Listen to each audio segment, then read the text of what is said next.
الحمد لله رب العالمين والصلاة والسلام على سيد المرسلين خاتم النبيين شفيع المذنبين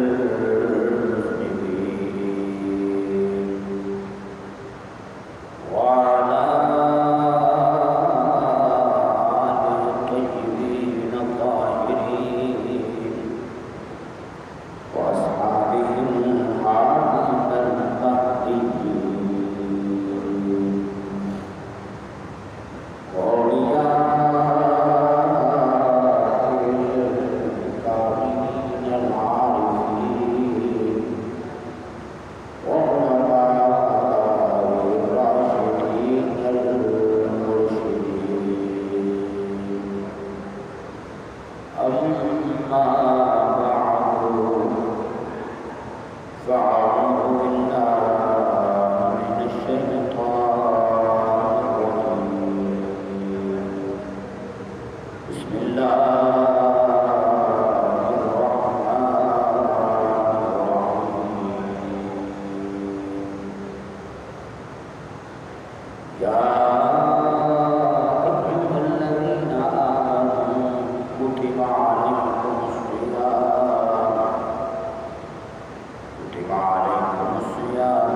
ہم سب کی حاضری کو اپنی بارگاہ میں قبول و منظور فرمائے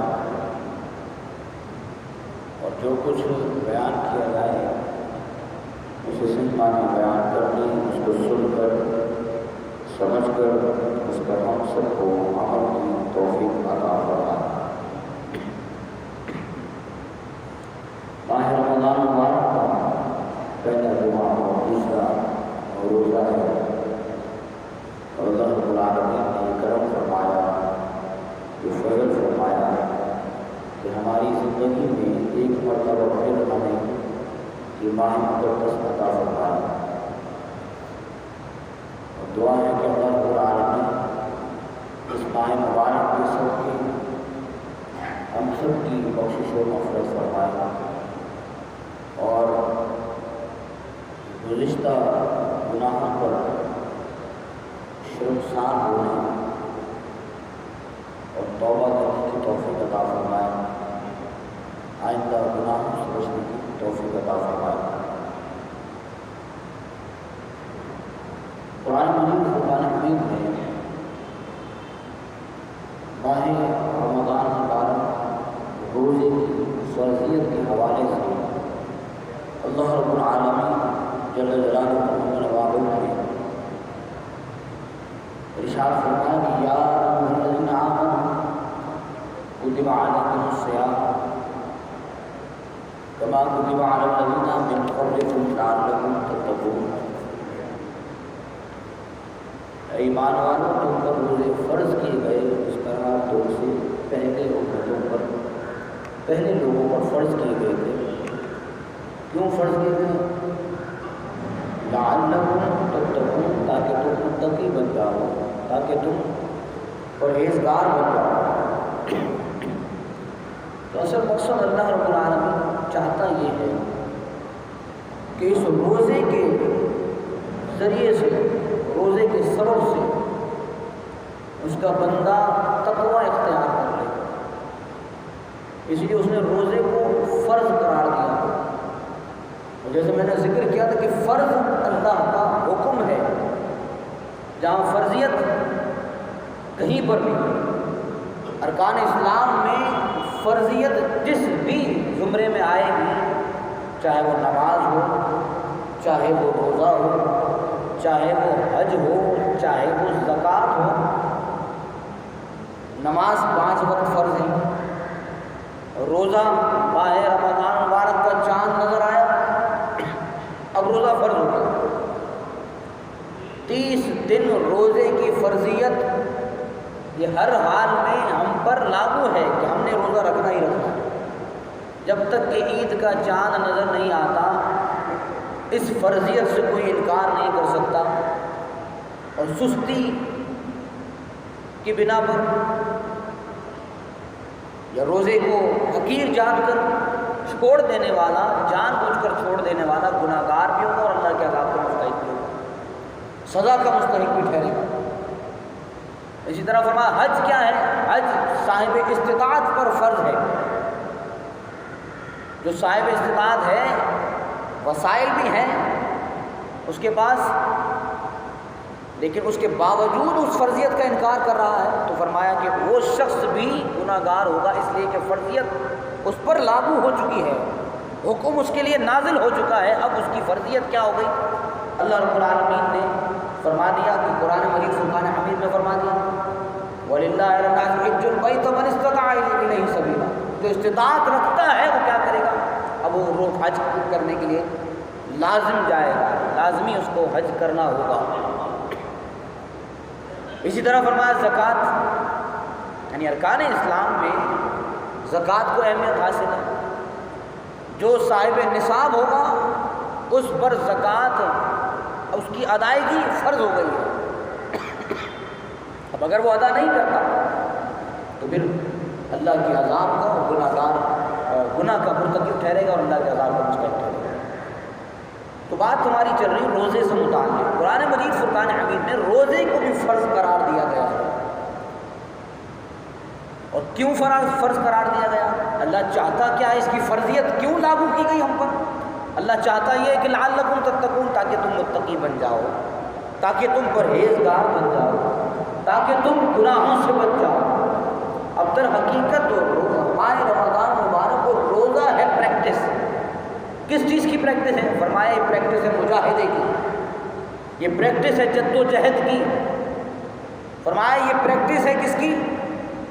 کہ باقی جو ایام آپ نے گزارنے ہیں اس ماہ مبارک میں اس انداز میں گزارو، اس ماہ مبارک کے ہر ایک دن کو اس انداز سے گزارو کہ تمہاری پورے 11 ماہ، اگلے جو 11 ماہ اس کی پریکٹس ہو جائے۔ اسی لیے فرمایا کہ روزے کا لغوی معنی کیا ہے؟ لغوی معنی، روزے کا لغت میں معنی یہ آتا ہے روکنا، اپنے آپ کو روکے رکھنا۔ ان چیزوں سے روکے رکھنا، تو اس کو سمجھنے کی ضرورت ہے۔ اللہ رب العالمین نے کھانا حلال فرمایا، اللہ رب العالمین نے پینا حلال کر دیا ہے، اللہ رب العالمین نے عمل زوجیت کو حلال کر دیا ہے، لیکن فرمایا کہ روزہ ایک ایسا عمل ہے کہ جب نیت کر لی، اب فرمایا کہ اب اپنے آپ کو روک لو، ان حلال چیزوں سے روک لو، کھانے سے، پینے سے، عمل زوجیت سے، خواہشات نفس سے اپنے آپ کو روکے رکھنا، یہ فرمایا روزہ۔ اب کیا، جب یہ اللہ رب العالمین نے حلال چیزوں کو روکنے کا حکم ارشاد فرما دیا، روکنے کا کیوں روکا؟ باری تعالیٰ کو تو فرماتا کلوا واشربوا، کھاؤ بھی اور پیو بھی، لیکن جب روزے کا حکم ارشاد فرمایا تو فرمایا کھانے سے بھی رک جاؤ، پینے سے بھی رک جاؤ۔ باری الہ زنا سے بہتر نکاح ہے، عمل زوجیت حلال تھی، لیکن جب روزے کا حکم ہوا تو فرمایا کہ رک جاؤ۔ وجہ کیا تھی؟ قرآن مجید فرقان حمید فرماتا ہے کہ لعلکم تتقون، تاکہ تم متقی بن جاؤ، تاکہ تم پرہیزگار بن جاؤ، لیکن در حقیقت متقی ہوتا کون ہے؟ متقی بن کر ہوگا کیا؟ اس چیز کو سمجھنے کی ضرورت ہے۔ متقی ہوگا کون؟ متقی بننے کے بعد کیا ہوگا؟ فرمایا متقی ہی تو وہ ہوتا ہے جس کو اللہ کی رضا حاصل ہو جاتی ہے۔ فرمایا اس لیے کھانے سے بھی رک جاؤ، پینے سے بھی رک جاؤ، اور خواہشات نفس سے بھی رک جاؤ۔ جہاں باری الہ نے، اللہ رب العالمین نے قرآن مجید فرقان حمید میں فرمایا خوب کھاؤ، خوب پیو، عمل زوجیت کو حلال قرار دے دیا کہ زنا سے بہتر نکاح ہو گیا ہے، لیکن کیا فرمایا؟ جب وہ روزہ تم پر لاگو کر دیا گیا، اس کی فرضیت تم پر آ گئی ہے، تو اب تم نے کھانا بھی نہیں ہے، اب تم نے پینا بھی نہیں ہے، اپنی خواہشات کو بھی روکے رکھنا ہے، اس لیے کہ تم متقی بن جاؤ۔ اور متقی ہوگا کون؟ فرمایا وہ رضا الہی پانے والا شخص ہوگا، جو اللہ کی رضا چاہنے کے لیے ایسا عمل کرے گا، فرمایا کہ اسی کا اللہ رب العالمین اپنی بارگاہ میں روزہ قبول فرمائے گا۔ اب آپ بتائیے کہ جو حلال چیزیں تھیں اللہ رب العالمین نے ان کی فرضیت، جب روزہ کی فرضیت ہوئی تو ان حلال چیزوں سے روک دیا، تو پھر جائے کہ وہ حرام چیزیں جن کو شرعاً حرام قرار دیا گیا ہے، حکماً حرام قرار دیا گیا ہے، تو پھر ان سے رکنے کا بدرجہ اولا ہم پر کیا ہے؟ لازم ہے۔ اور وہ چیزیں کیا ہیں؟ فرمایا کہ جھوٹ ہے، وہ غیبت ہے، وہ کیا ہے؟ گالی گلوچ ہے، وہ لڑائی جھگڑا ہے، وہ فساد کرنا ہے، وہ ہر برا کام جس سے اللہ رب العالمین نے عام حالت میں رکنے کا ارشاد فرمایا ہے۔ تو جب حلال چیزوں کا رکنے کا، روزے کی حالت میں حلال چیزوں سے رکنے کا ارشاد فرما دیا، تو پھر حرام چیزوں سے جو بدرجہ اولا رکنے کا ارشاد فرمایا، حرام چیزوں سے تو بدرجہ اولا رکنے کا حکم ارشاد فرمایا کہ ان حرام چیزوں سے بچا جائے۔ اور وہ حرام چیزیں کیا ہیں؟ جھوٹ بولنا گناہ ہے۔ فرمایا لعنت اللہ علی الکاذبین، جھوٹ بولنے والا، جھوٹ بولنے والے پر اللہ کی لعنت ہے۔ لیکن روزہ ہم نے رکھ لیا ہے اور ہم جھوٹ بول رہے ہیں۔ گالی گلوچ سے منع فرمایا کہ اپنی زبان کو گندا نہ کرو، جو زبان ذکر الہی کر رہی ہو اس زبان پر گالی کیسے آ سکتی ہے؟ فرمایا عام حالت میں گالی دینے سے منع فرمایا، تو روزے کی حالت میں کیا کیا جائے؟ فرمایا روزے کی حالت میں بدرجہ اولا اپنی زبان کو گناہ سے پاک رکھو۔ فرمایا کہ غیبت سے، چغل خوری سے عام حالت میں منع کیا گیا، تو روزے کی حالت میں بدرجہ اولا رکنے کا ارشاد فرمایا گیا ہے۔ اسی طرح اور بہت سے وہ کام جو ہمارے روزمرہ کے ہیں، مثال کے طور پر کیا؟ مثال کے طور پر ہم نے روزہ رکھ لیا ہے، روزہ رکھا کس لیے؟ رضا الہی حاصل کرنے کے لیے، تقوی اختیار کرنے کے لیے، متقی بننے کے لیے روزہ رکھا، لیکن ہم جب اپنے گھر سے نکلے، اپنے کاروبار کو شروع کیا، تو ہم نے جھوٹ بھی بولا، ہم نے ناپ تول میں کمی بھی کی، ہم نے ایک دوسرے کو گالم گلوچ بھی کی، ہم نے لڑائی جھگڑا بھی کیا، تو فرمایا اللہ رب العالمین کی بارگاہ میں ایسے روزے کی کوئی قبولیت نہیں ہے۔ اور حدیث مبارکہ ہے، میرے آقا کریم علیہ الصلوۃ والسلام کی بارگاہ میں دو عورتیں حاضر ہوئیں۔ جب حضور کی بارگاہ میں حاضر ہوئیں، ماہ رمضان تھا، حضور کی بارگاہ میں حاضر ہوئیں، حضور نے فرمایا کھاؤ پیو، تو انہوں نے کیا کہا؟ حضور ہم تو روزے سے ہیں، حضور ہم نے تو روزہ رکھا ہے، اور اگر روزہ نہیں تھا، ماہ رمضان نہیں تھا، تو ویسے روزے کی حالت سے ہوں۔ انہوں نے، حضور نے جب فرمایا کہ کھاؤ پیو، تو انہوں نے کہا حضور ہم روزے سے ہیں۔ حضور نے نے فرمایا اچھا اگر تم روزے سے ہو تو پھر کیا کرو؟ تمہارا روزہ تو نہیں ہے؟ حضور نے فرمایا تمہارا روزہ تو نہیں ہے۔ یا رسول اللہ ہم نے تو نیت کی تھی، صبح صادق سے پہلے نیت کی تھی روزے کی اور ہم روزے سے ہیں۔ تو حضور نے فرمایا کہ جو تم نے روزے کی نیت کی تھی وہ نیت درست نہیں ہوئی اور روزہ نہیں ہوا۔ یا رسول اللہ کیوں نہیں ہوا؟ حضور نے فرمایا کہ جو تم نے کھایا پیا تھا وہ نکال دو۔ حضور کا کہنا تھا کہ ان کے منہ سے گوشت کے لوتھڑے اور خون نکلنا شروع ہو گیا۔ یا رسول اللہ گوشت کے لوتھڑے اور خون؟ حضور نے فرمایا اس لیے تمہارا روزہ نہیں ہوا کہ تم نے روزے کی نیت کی لیکن تم غیبت سے باز نہیں آئے، تم نے روزے کی نیت کی لیکن تمہارے اندر کینہ بھرا رہا۔ فرمایا کہ اس کے سبب تمہارا روزہ نہیں ہوا، اللہ کی بارگاہ میں ایسے روزے کی قبولیت نہیں ہوگی۔ حضور نے فرمایا تم نے قرآن کی آیت نہیں پڑھی کہ جو شخص اپنے مسلمان بھائی کی غیبت کرتا ہے تو گویا وہ اپنے بھائی کا، بڑے ہوئے بھائی کا، مردار کا گوشت کھاتا ہے۔ تو فرمایا کہ غیبت کرنے والا اس شخص کی مانند ہے کہ جو شخص مردار کا، اپنے مردار بھائی کا گوشت کھا رہا ہو۔